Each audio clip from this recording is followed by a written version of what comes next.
The air in the Grand Council chamber felt cold as William Carter stood alone on the raised platform. Hundreds of alien eyes watched him from the curved seats that rose up like a bowl around him. Some aliens had many eyes, some had just one. All of them looked at him now. William tried to keep his face calm, but his heart beat fast inside his chest. "The vote is complete," said the head counselor, a tall blue being with 4 arms. "Earth is now cut off from all galactic systems. No trade, no communication, no travel. The decision is final." William stepped forward. "On what grounds?" "We have followed all your rules for the 5 years since we joined the Galactic Council." The head counselor's voice was flat. "Humanity is too unpredictable. Your history shows too much violence. Your advancement is too rapid. You present a risk we cannot accept. We deserve a chance to defend ourselves," William said, his voice getting louder. "The decision is final," the head counselor repeated. "Return to Earth. The jump gate near your planet will close in 3 days. Any humans not on Earth by then will remain in exile forever." The platform under William began to sink. The aliens turned away. The meeting was over. Earth was banished. William rushed to the communication room to send one last message home. The news would shock everyone on Earth. For 5 years, humans had enjoyed the benefits of galactic trade. New medicines, clean energy, advanced computers. And now it would all be gone. On Earth, the message arrived while most people slept. Government leaders were woken up. Emergency meetings began. By morning, the news spread across the planet. Earth was cut off from the stars. People reacted in different ways. Some rushed to stores to buy supplies. Some protested in the streets. Some just sat at home, watching the news in shock. At her small house outside of Boston, Dr. Susan Grant also watched the news.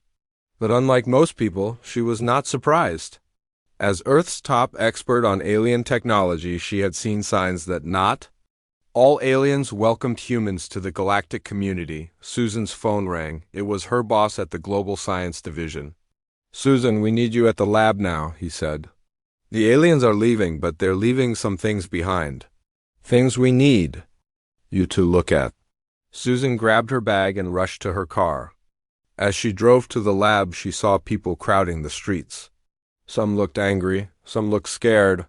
The sky above was clear blue, but Susan knew that up there, alien ships were leaving Earth's orbit. At the lab, Susan met her assistant Frank Miller. Frank looked like he hadn't slept all night. His eyes were red and his hair stuck up in all directions. "What do we have?" Susan asked as they walked quickly down the long white hallway. "When the aliens got the news, they left in a hurry," Frank said. "At the Boston Embassy, they left behind some technology. Security brought it here an hour ago. They entered a large room with bright lights. On a metal table sat several objects. Some looked like glass boxes with light moving inside them.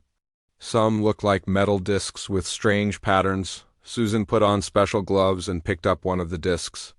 As she held it, tiny lights appeared on its surface. "They were careful not to leave advanced technology when they visited other worlds in the past," Susan said quietly.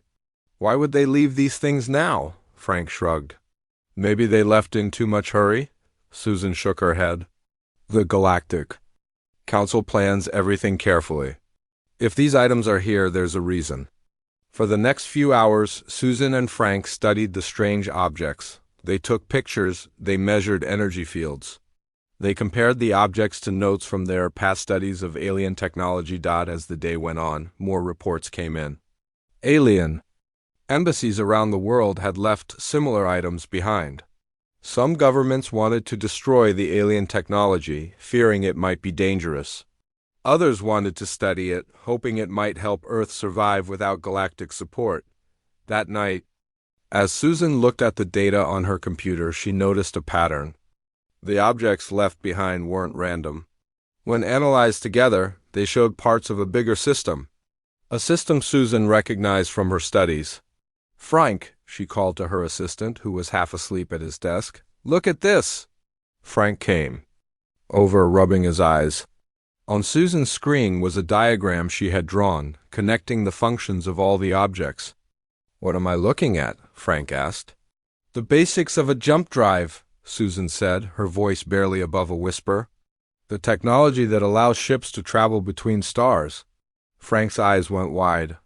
But the aliens never shared that technology with. Yes, they said we weren't ready, Susan nodded. They never shared it directly. But these pieces left in different places around the world? Together they give us enough information to start figuring it out on our own.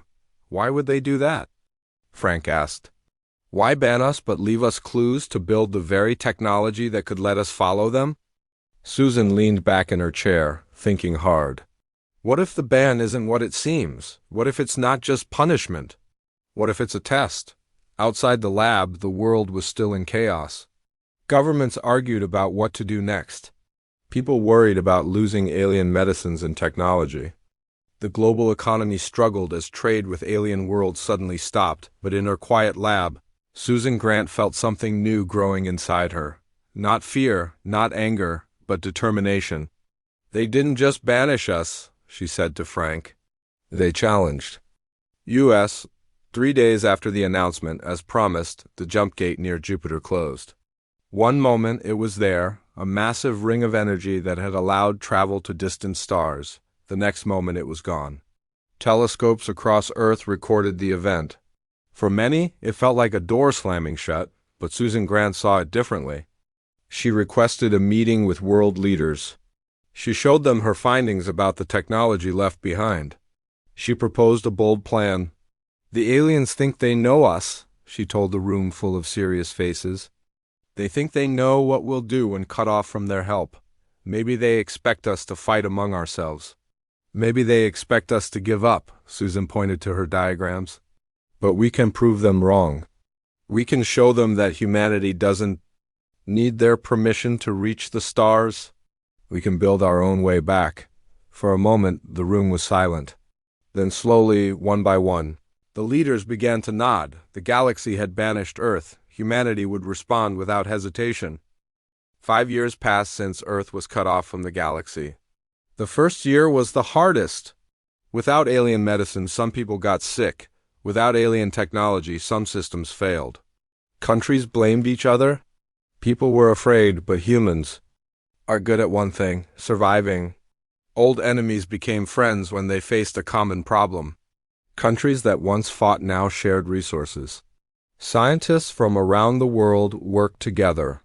Slowly, Earth began to heal itself, and in secret. Places around the world, a special project grew. It was called Project Phoenix, named after a bird from old stories that rose from ashes. The goal was simple but hard. Build a ship that could travel between stars without the alien. Jump gate. Admiral Diane Collins stood on the viewing deck of the space station called Defiance. Through the large window, she watched workers in space. Suits move around a huge ship. The ship looked nothing like the smooth, pretty ships the aliens used. This ship was big and blocky, with large engines and thick armor. It wasn't pretty, but it was strong. Will it work? Asked a voice behind her. Diane turned to see Captain Peter Gonzalez. He was a tall man with short black hair and serious eyes. He would command the new ship on its first flight. Dr. Grant says it will, Diane answered. Her team took the alien. Tech left behind and figured out how it works. They built something new from it. Something the aliens might not expect. Peter walked to the window and placed his hand on the glass. My crew is ready. 300 of Earth's best. If this ship can fly between stars, we'll make it happen. Diane handed him a small computer tablet. These are your orders. Find us friends out there.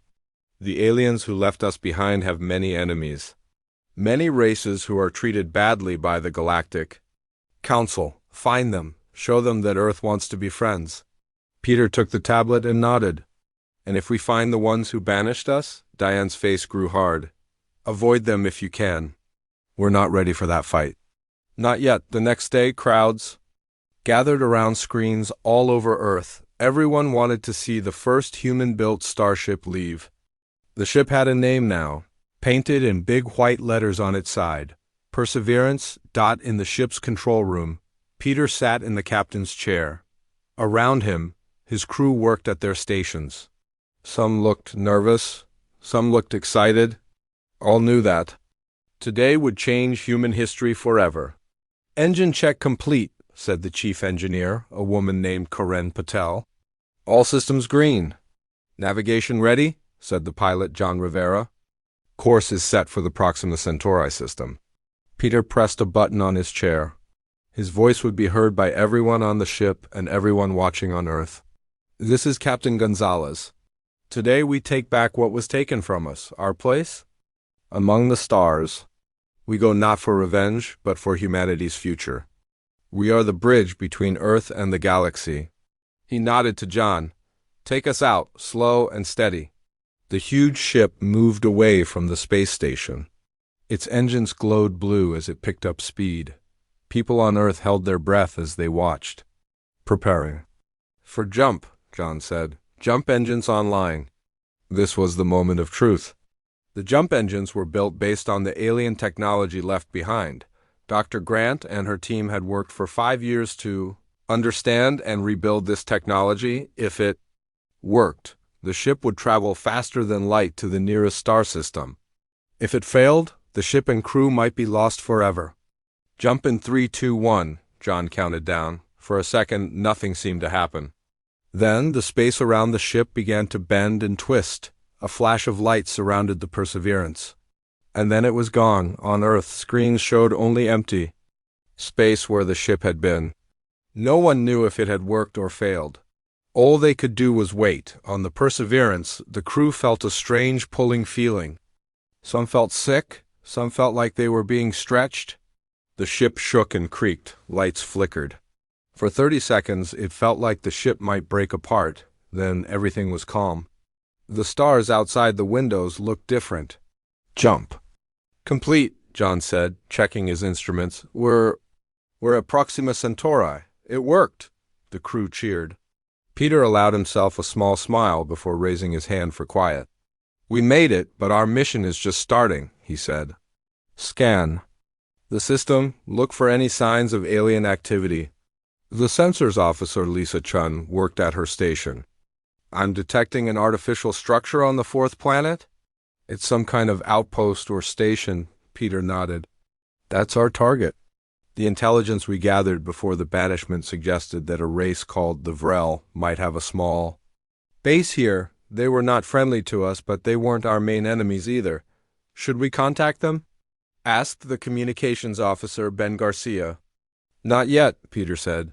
"First, we observe. We need to know more about them before we show ourselves." The Perseverance moved through the Proxima Centauri system, staying far enough from the alien outpost to avoid detection. For 3 days, they watched and listened. They learned that the Vrell were insect-like beings who lived in groups like bees or ants. They traded with other alien races but seemed to have little power in the Galactic Council.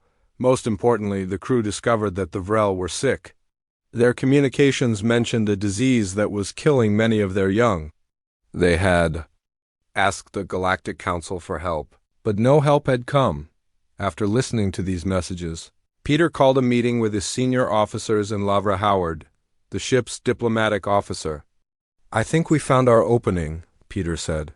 "Back on Earth, Dr. Grant developed medicines to replace the ones the aliens took away when they left. Some of those medicines might help the Vrell," Lavra nodded. "If we offer help when the Council ignored them, we might make our first allies." "It's risky," said Karen. "What if they attack us or report us to the Council?" Peter looked at each person around the table. 5 years ago, the galaxy turned its back on Earth. Now we have a chance to show them who we really are. Not violent, not dangerous, but helpful and fair. I think it's a risk worth taking." The next day, the Perseverance moved toward the Vrell outpost. As they approached, Ben sent a simple message in the Vrell language. "We come to offer help." The reply came quickly. "Identify yourselves." Peter took a deep breath. "This is Captain Peter Gonzalez of the Earthship Perseverance. We know you are suffering from a disease. We believe we can help." There was a long silence. Then the reply came. "Earth is banished. Contact with humans is forbidden." "We know," Peter replied. "But we also know the Council has ignored your request for medical Help, we are not bound by their rules anymore. Will you at least talk with us? Another long silence followed. The crew waited nervously. Finally, a new message arrived. Approach slowly. Any sign of weapons and we will destroy you. Peter looked at his crew and nodded. Let's go make our first friends beyond Earth. The Perseverance moved slowly toward the Vrell outpost.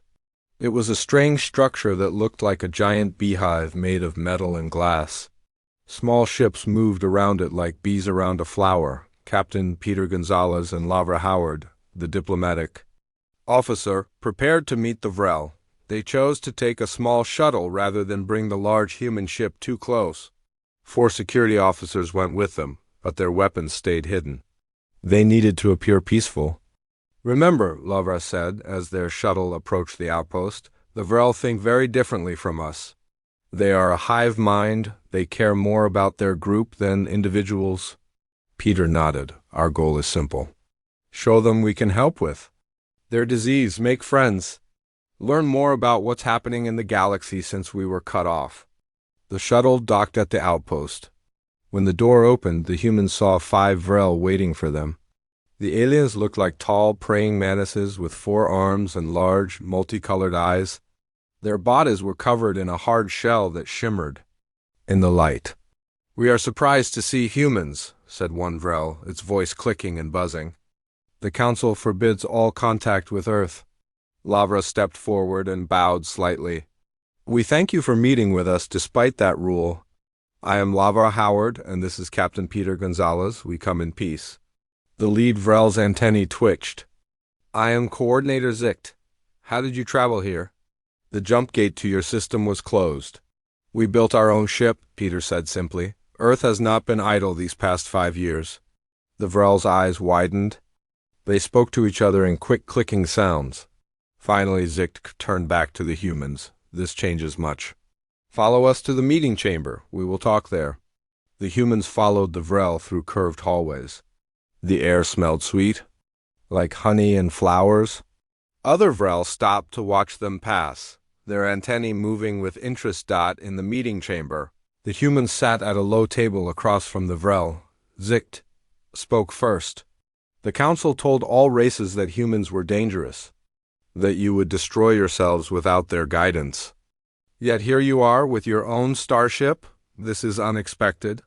We came because we heard your people are sick, Lavra said. We believe we can help. Zicht's body went very still. How do you know of our sickness? We listened to your communications. Before we approached, Peter admitted. We wanted to understand your situation before making contact. Instead of being angry, Zicht seemed impressed. Honest, good, the sickness affects our young. Their shells grow weak and break easily. Many die before reaching maturity. The Council has ignored our requests for help because we are a small race with little influence.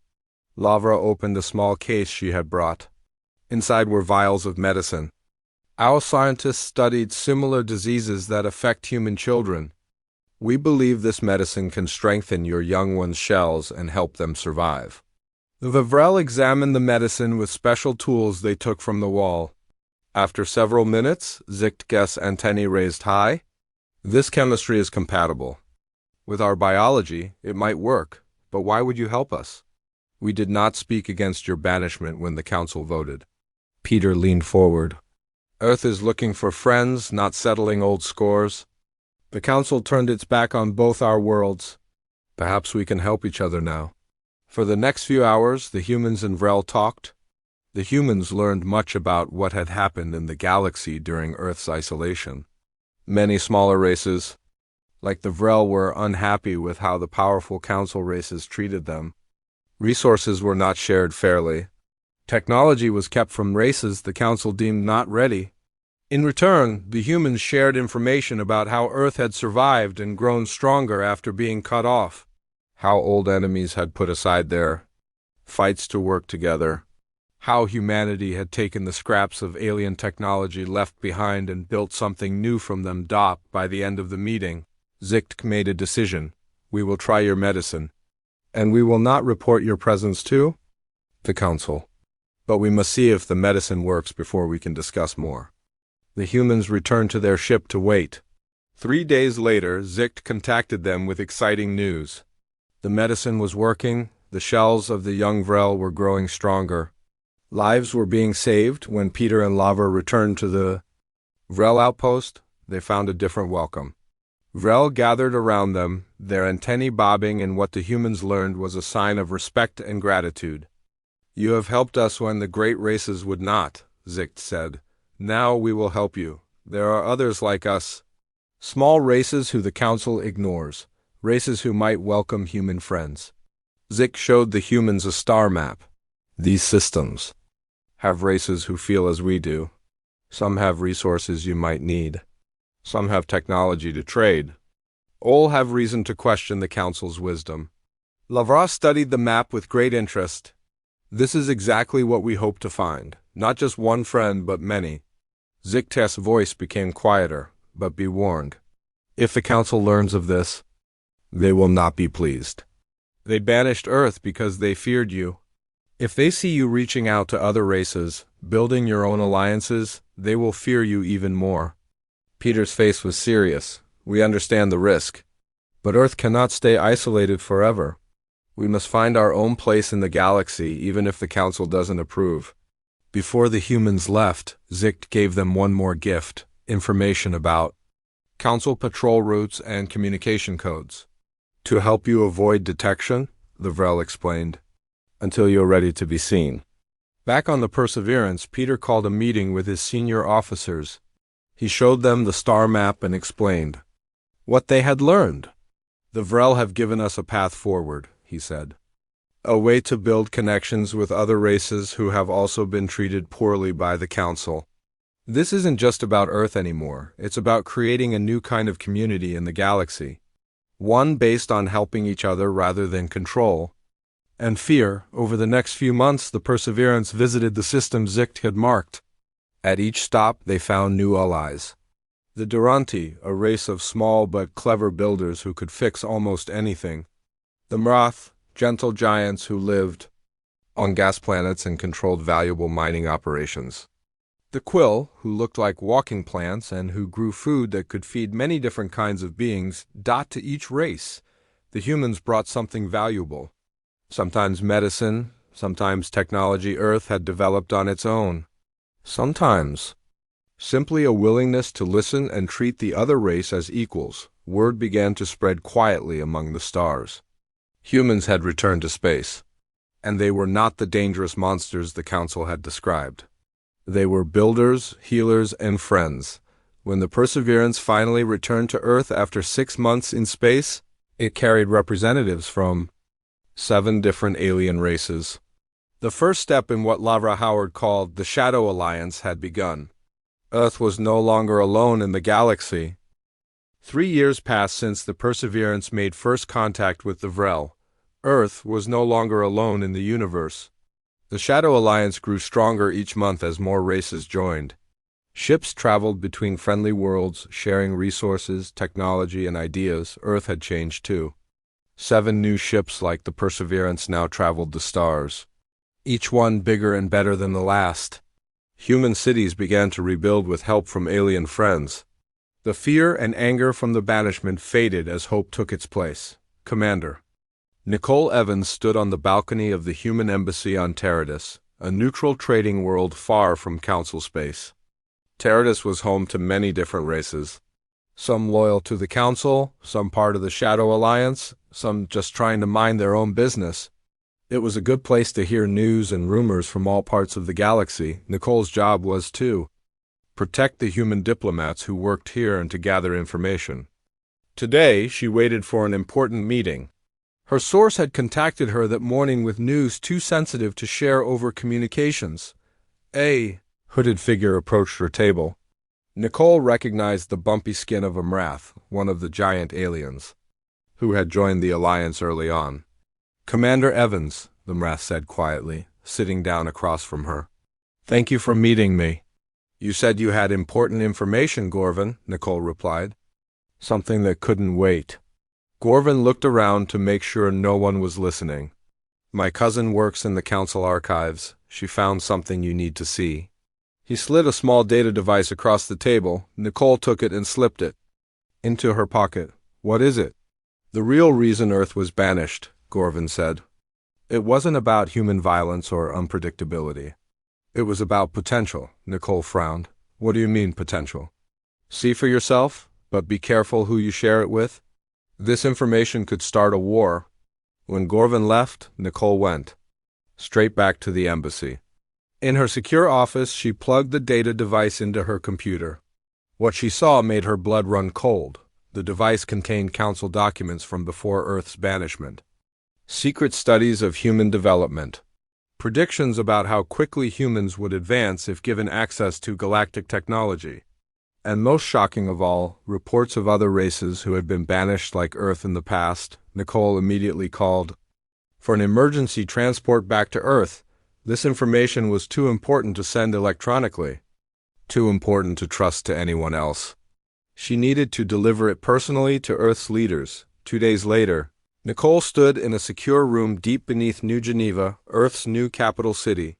Around the table sat the leaders of Earth's United Space Command.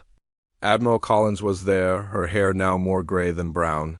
Next to her sat Sam Rodriguez, head of intelligence operations, a man with hard eyes and a scar across his cheek. What you're about to see changes everything we thought we knew about our banishment, Nicole said. She activated the display in the center of the table. The documents appeared as holographic images. Everyone in the room read in silence. When they finished, Admiral Collins spoke first. They were afraid of us. Not because of what we did, but because of what we might become. Sam nodded. According to these predictions, the Council believed that within 100 years, humans would surpass the founding races in both technology and expansion. And we weren't the first, Nicole added. At least 3 other species were isolated the same way in the past 10,000 years. The Kelani, the Drex, and the Vorni, none of them exist anymore. They either destroyed themselves or just died out slowly. Admiral Collins stood up and walked to the window. Outside, the rebuilt city shined in the morning sun. They expected us to fail like the others, to turn on each other when cut off from the galaxy. They never expected us to band together, to build our own ships, to find allies. That's not all, Nicole said. The final document shows they've been monitoring us. They know about the Shadow Alliance. They know we've broken their isolation. The room grew very quiet. Finally, Sam spoke. So what do we do now? The Council races have much larger fleets than we do, more advanced weapons. If they decide to move against us, against all of us in the Alliance, it would be a short war. Admiral Collins turned back to the group, her face determined. We need to share this information with our allies. They deserve to know the truth about the Council, and we need to accelerate our defense programs. If the Council is watching us, we need to be ready for whatever comes next. Over the next months, the Shadow Alliance changed. What had been mostly about trade and mutual support became more focused on defense. The Alliance races shared their military technology. Together they built better ships, better weapons, better shields. On the neutral world of Teradus, Nicole Evans continued her work. One day, as she met with representatives from various Alliance races, a commotion broke out in the main trading hall. Nicole rushed to see what was happening. A large view screen that normally showed market prices now displayed an emergency broadcast. A Council warship had attacked a Durante colony world, a member of the Shadow Alliance. The reason given was illegal contact with banished races. The message was clear. The Council was done watching. They were ready to act. That night, leaders from all Alliance races met in a secure location on Teradus. The room was tense as each representative shared reports from their homeworlds. Council ships were on the move everywhere. Small outposts were being closed. Trade routes were being blocked. They're isolating us, said the Vrell representative Zicht, who had first helped the humans years ago. Cutting us off from friendly worlds. They will pick us off one by one. Peter Gonzalez, now an admiral in Earth Fleet, spoke up. Then we must not let them separate us. We need to bring our forces together. Create a unified fleet. Where? Asked the Mrath representative. We have no single world that could support such a fleet. And anywhere we gather, the Council will strike. Lavra Howard, now Earth's senior diplomat, smiled for the first time that evening. We don't need a single world. We need a mobile base. Something the Council would never expect. She activated a hologram in the center of the table. It showed the design for a massive ship, bigger than anything the Alliance had built before. Earth has been working on this in secret. We call it, Unity. It's not just a warship, it's a moving city. Big enough to house representatives from all our races. Big enough to carry a fleet of smaller ships inside it. And powerful enough to stand against a Council attack. The room erupted in excited discussion. For the first time since the emergency began, there was hope in the air. How long until this unity is ready? Asked Zik single quotes TK. Admiral Gonzalez answered. The main structure is complete. With help from all Alliance races, we could have it fully operational. In 6 months. We may not have 6 months, warned Nicole Evans. My sources say the Council is preparing a major operation against Earth itself. They want to end the Alliance by cutting off its head. The room grew quiet again. Then, one by one, each representative stood. The Vrell will send engineers and shield technology, said Zik. The Duranti will provide weapon systems, said their representative. The Mrath offer our strongest hull materials, said Gorvin. One by one, each race pledged support.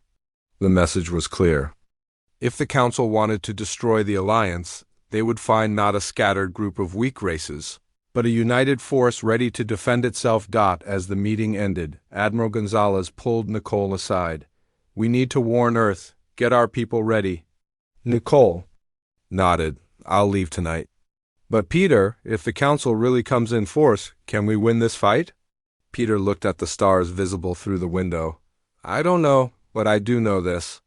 The Council banished Earth because they feared what we might become.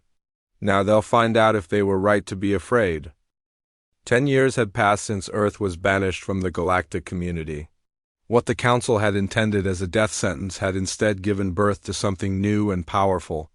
The Shadow Alliance now included 27 different races, all working together as equals. The massive ship Unity floated in space near a small moon in a system far from major travel routes. It was an amazing sight, 5 times larger than any ship the Council races had ever built. Inside, representatives from all Alliance races lived and worked together. Smaller ships came and went from its huge docking bays, bringing supplies and news from across the galaxy on the main command deck. Admiral Peter Gonzalez looked at the large star map that showed Alliance territory in green and Council space. In red, more and more of the map had turned green over the past year as new races joined the Alliance. Admiral, we're receiving an emergency signal from Earth, said the communications officer. Peter's heart beat faster. This was what they had been preparing for. Put it through, he ordered.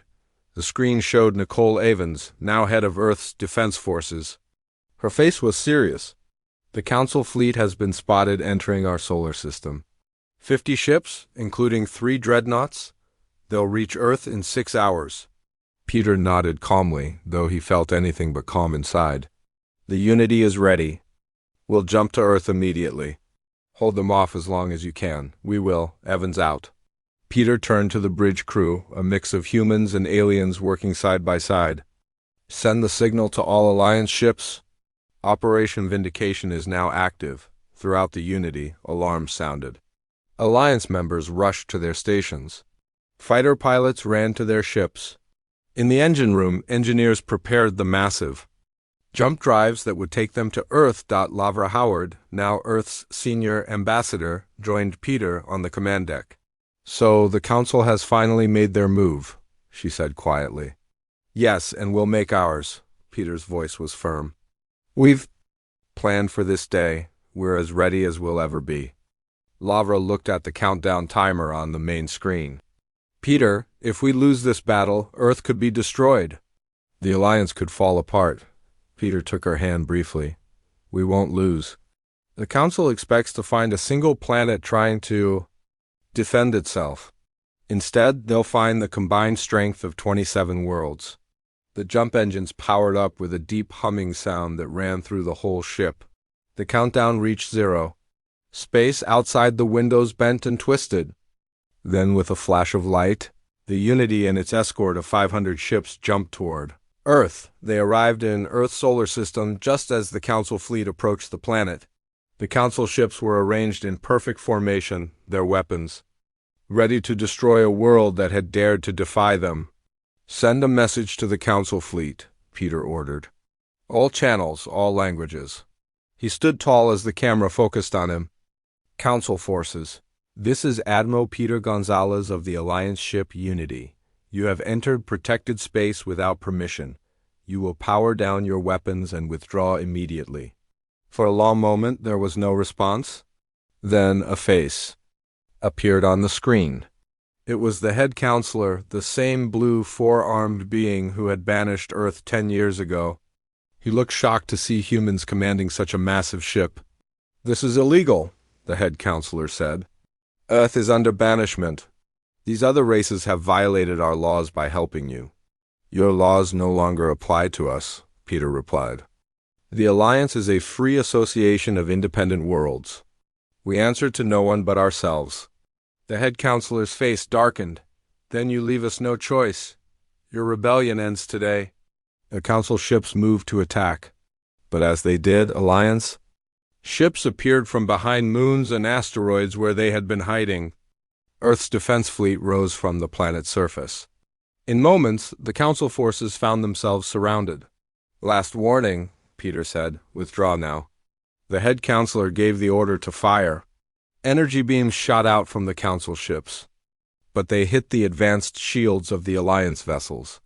The shields, designed by combined teams of Alliance scientists, held strong. "Return fire," Peter ordered.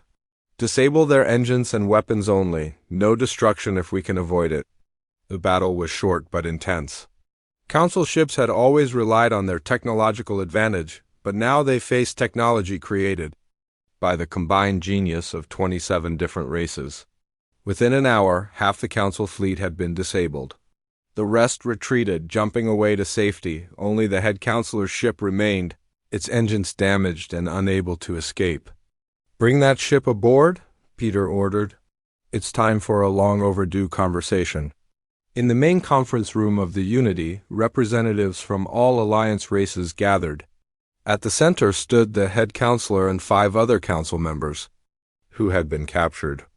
They looked around in shock at the many different aliens working together in harmony. Dr. Susan Grant, now older but still sharp-minded, stepped forward. 10 years ago, she had been the first to understand the alien technology left behind. Now she would speak for Earth. "10 years ago, you cut us off from the galaxy," she said to the head counselor. "You expected us to die slowly or destroy ourselves. Instead, we built something new, something you never imagined possible." The head counselor's voice was bitter. "We were right to fear you. Look what you've done. You've turned half the galaxy against us." Lavra Howard shook her head. "We didn't turn anyone against you. You did that yourselves by treating smaller races as less important, by hoarding technology and resources, by ruling through fear rather than cooperation. What happens now?" asked one of the other council members. "Will you destroy our worlds?" "As revenge?" Peter stepped forward. "No, revenge is not our way. What we want is simple: recognition. The Alliance will be acknowledged as an equal power in the galaxy. All banishments will be lifted. All races will be free to choose their own path, whether with you or with us or on their own." "And if we refuse?" the head counselor asked. "Susan." Grant placed a data crystal on the table. "This contains cures for 17 diseases currently affecting council worlds. It has faster-than-light drive improvements that reduce energy used by 40%. It has terraforming methods that could bring life back to dead worlds in your territory. This is what partnership with humanity and the Alliance offers." She paused, looking directly at the council members. "Work with us and we all benefit. Continue to fight us, and you will lose more than just a battle." For 3 days, negotiations continued aboard the Unity. News spread throughout the galaxy. The Shadow Alliance had stood against the mighty Council and won. More races began to ask about joining the alliance. Council worlds began to question. Their leaders died in the end. The council had no choice. They signed a treaty recognizing the alliance as an equal power. The age of council domination was over. A new era of cooperation had begun. As the council representatives prepared to leave, the head counselor approached Peter and Susan privately. "You have changed the galaxy forever," he said. "I'm still not sure if that's good or bad." Susan smiled. "Change is always difficult, but necessary for growth." "One question," the head counselor said. 10 years ago, when we left those technology fragments behind, did you know they were a test?" Peter and Susan looked at each other in surprise. "Some among us believed humans might have potential beyond our understanding," the head counselor explained. "They arranged for those fragments to be left behind, to see what you would do with them. No other banished race ever managed to use them to return to space." As the council ships departed, Peter stood with Susan on the observation deck, watching Earth rotate peacefully below them. "So it really was a test all along," Susan said quietly. Peter nodded. "And we passed. Not because we're smarter or stronger than those other races, but because we worked together, because we reached out to others instead of turning inward." Susan looked out at the stars. The galaxy banished Earth. Humanity responded by changing the galaxy.